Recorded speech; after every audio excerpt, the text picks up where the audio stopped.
If we don't have a good why, we will never accomplish anything. Why?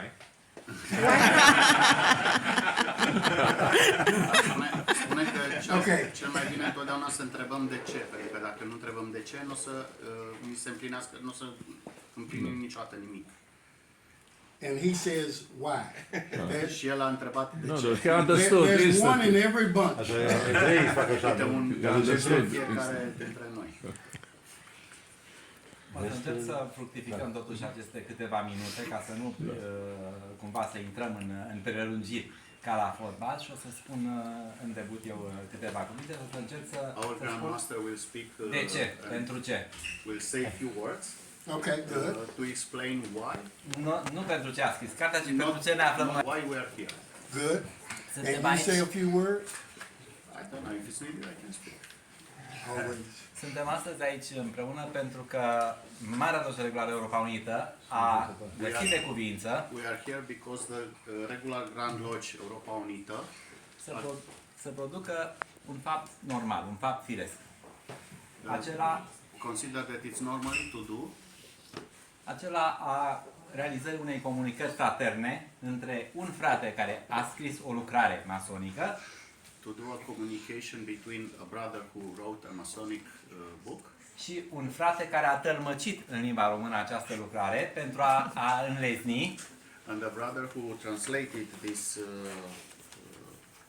book pentru a înlezni cititorilor români accesul la aceste informații to give to the Romanian readers access to the information într-o viziune specială, in a special vision, nu una strict masonică, not necessarily a strict Masonic vision, ci una cu o permisivitate un pic mai largă, but an enlarged vision, pentru a clarifica anumite aspecte importante ale masoneriei, care altfel n-ar fi putut fi explicate. to clarify some parts of the Freemasonry which are otherwise explained. Mai mult decât atât, And more, autorul vine în fața dumneavoastră cu o viziune specială asupra masoneriei, și anume, the author is coming with a very special vision on the Freemasonry, și anume cu o viziune profund religioasă, profund creștină asupra with a fenomenului vision masonic. deeply religious about Masonry.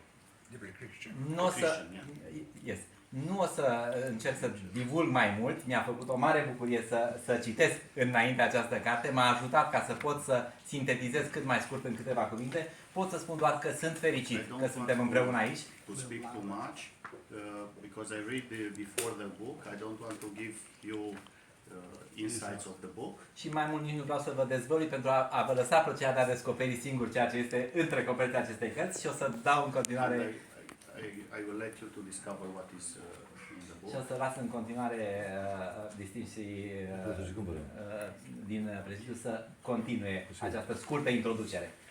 Cu speranța că nu v-am plictisit. He is giving the floor to you.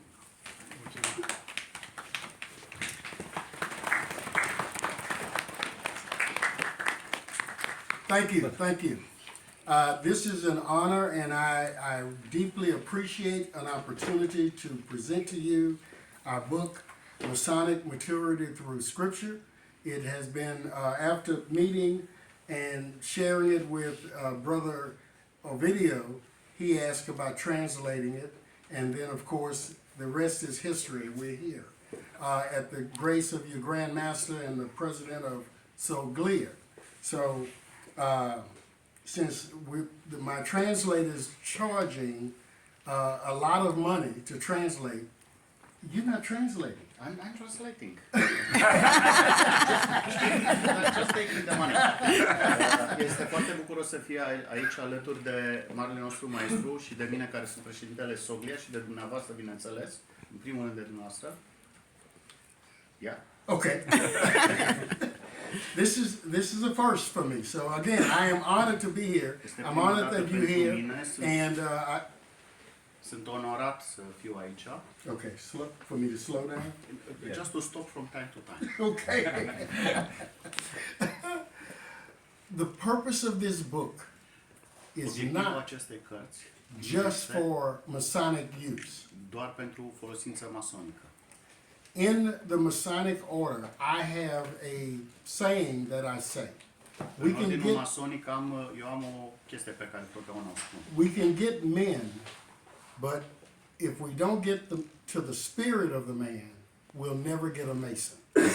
Noi putem aduna bărbați, dar dacă nu adunăm spiritele lor, nu vom avea niciodată un mason. Life should be lived according to your spirit. Viața trebuie să trăită în conformitate cu spiritul dumneavoastră.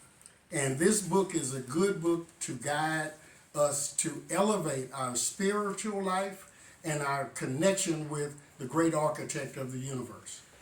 Cartea aceasta este foarte bună să ne ajute să ne conectăm cu spiritul nostru și cu Marele Arhitect al Universului. Now, some ask, is it only for Masonic? I say, Unii întreabă dacă este doar pentru uz masonic. El spune, it's a very good book for ladies to read, e o carte foarte bună pentru doamne să citească. because this book tells you Pentru că această carte vă spune the kind of man you should want. ce fel de om, ce fel de bărbat vă doriți. Okay. Or to run. So it puts a lot of pressure on the man, because Pune foarte multă presiune pe bărbați. all of our households, and actually if you ever ask a lady, she wants a man that has focus and direction in his life. Pentru că în orice casă întrebați, femeia își dorește un bărbat care să fie focusat și care să aibă o direcție în viață. So the purpose of the book, Obiectivul acestei cărți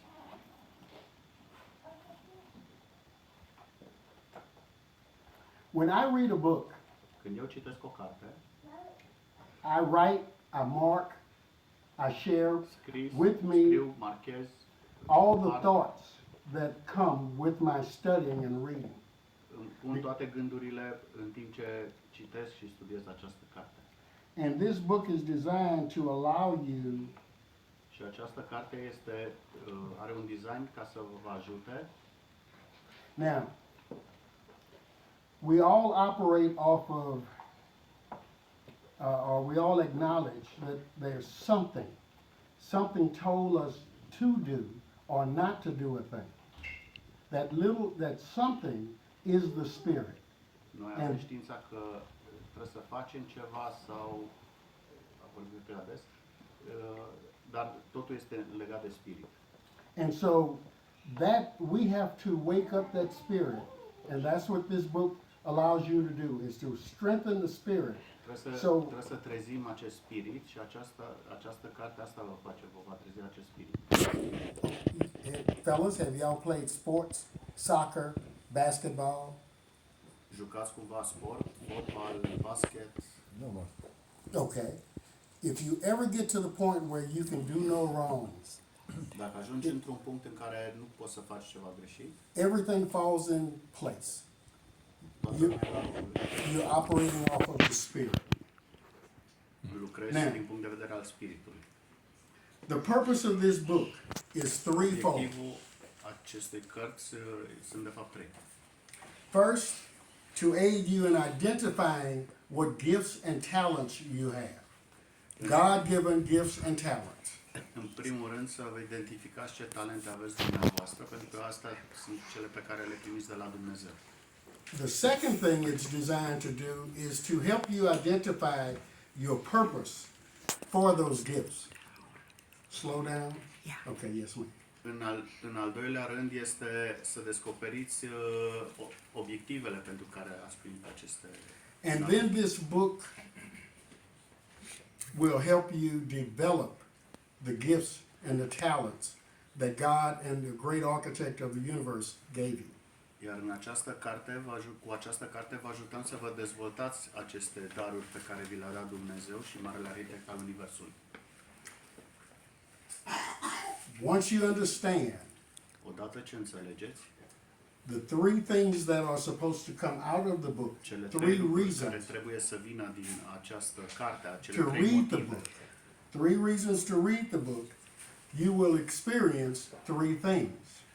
când veți descoperi cele trei motive pentru a citi această carte, veți descoperi 3 lucruri. Number one, godly insight. Numărul 1, Dumnezeu e în interior. That little something that tells you not to go over here because it's not right, or Acel not to lucru do, mic care spune nu te du încolo, or you should do this. That little sau trebuie voice. să faci aceasta. That's godly insight. That's the number one thing that you will experience. Then we will acquire godly influence, which means we meet good people and we help one another. We work together. După care primim un dar de la Dumnezeu. Cunoaștem oameni apropiați și lucrăm împreună. We begin to seek better humanity instead of self. Trebuie să găsim o umanitate mai bună decât ce avem noi. And anytime we seek better humanity Și întotdeauna când vedem o umanitate mai bună and we work according to the kingdom purpose, și lucrăm pentru împărăția, pentru obiectivul împărăției, see, every life has a purpose. fiecare viață are un obiectiv. And when we focus in on that purpose, we will Și când ne focusăm pe acest obiectiv, vom receive godly increase. o creștere a Dumnezeului din noi. I came to Europe the first time Suntem in prima dată în 1972. Europa. Prima dată în Europa am fost în 1972. And here it is, 50 years later, I'm back in Europe. Și acum, după 50 de ani, am revenit în Europa. Now, in order to experience the godly insight and the Pentru a descoperi Dumnezeul din noi, godly insight and perfecting of the skills that are given. In other words, having the godly influence, and then și perfecționarea skillurilor noastre, receiving godly increase, we have to focus in. trebuie să ne focusăm pentru a descoperi acest Dumnezeu din noi. Gave each of you this, one of these Astăzi cards. fiecăruia dintre voi câte o carte de vizită. On YouTube, I have videos, Are videouri, a little over 150 videos, 150 de videouri are pe YouTube, 15-20 minutes long, 15-20 de minute fiecare. and on each one, I believe you can click closed caption, choose your language, În and it fiecare will film puteți să apăsați un buton și să vă selectați limba it will give you the Romanian language or whichever language you choose. și veți putea traduce în română sau în orice altă limbă vă doriți. So if you haven't figured it out yet, Dacă My nu v-ați dat purpose seama până acum, obiectivul meu is to elevate the conscious mind este de a își eleva conștiința lui and spirit și spiritul. of everyone I come in contact with, Al oricărui, poate cu oricărui om cu care mă întâlnesc printr-un contact. so that humanity is better and not just me. Așa încât umanitatea să fie mai bună, nu doar el. Now, my book of law, as we say in the Masonic order, volume of sacred law, says Cartea lui, și anume Cartea legii sacre, cum se spune în masonerie, adică Biblia, în cazul nostru, the first shall become last, de primul trebuie să poate deveni ultimul and the last shall become first. și ultimul poate deveni primul. On a personal note, Într-o notă personală, I sell insurance, eu vând asigurări. which means I have a choice. Ceea ce înseamnă că are de ales. I can go to his house and sell him insurance for my benefit, Poate să se ducă la el să-i vândă asigurări pentru beneficiul lui, ca lui liber, which means I'm putting me first. ceea ce înseamnă că mă pun pe mine în primul. That's not good. Asta nu e bine. I have to put him first să-l pun pe el primul and me last. și pe mine ultimul. And then he's happy and he'll make me happy. Atunci el va fi fericit și mă va face și pe mine fericit. So we have to understand that Mother Teresa said the thing that we as humans never grasp Mama Teresa a spus că Maica Teresa, scuze, a spus că can you repeat Nu, nu, this? agățăm. Mother Teresa says that one thing that humanity has never grasped Grab a hold. Maica Teresa a spus că un lucru de care noi ne agățăm, is that we all belong to one another. că fiecare aparținem unul altuia. So Așa că the foundation was laid with creation.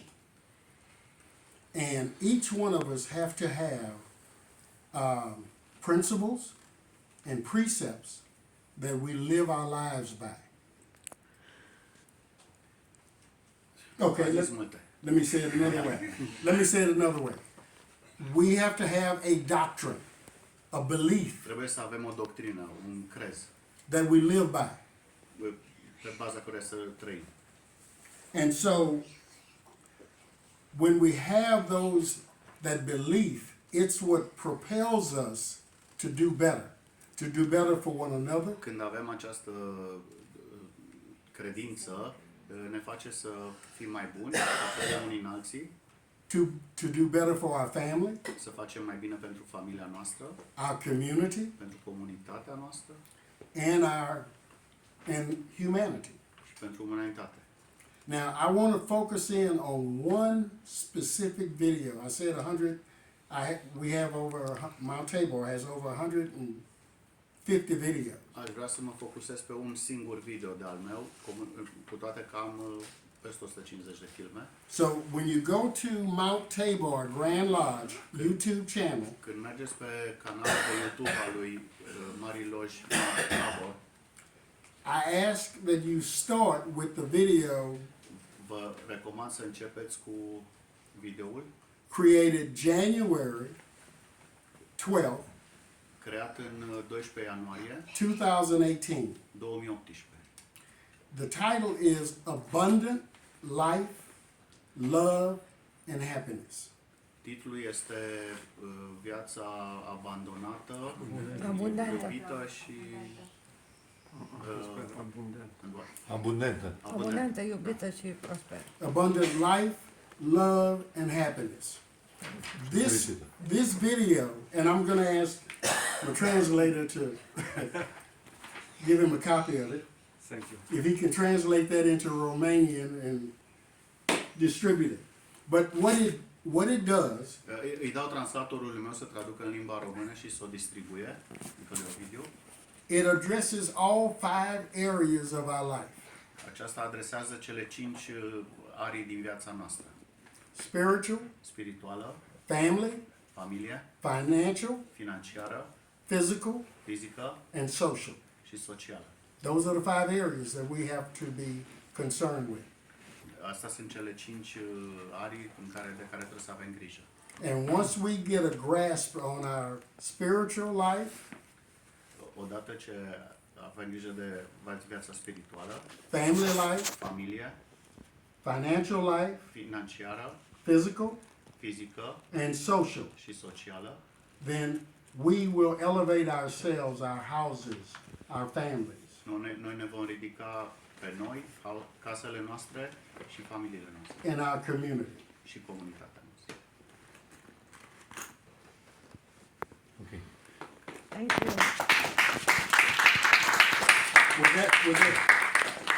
That was only $200 worth.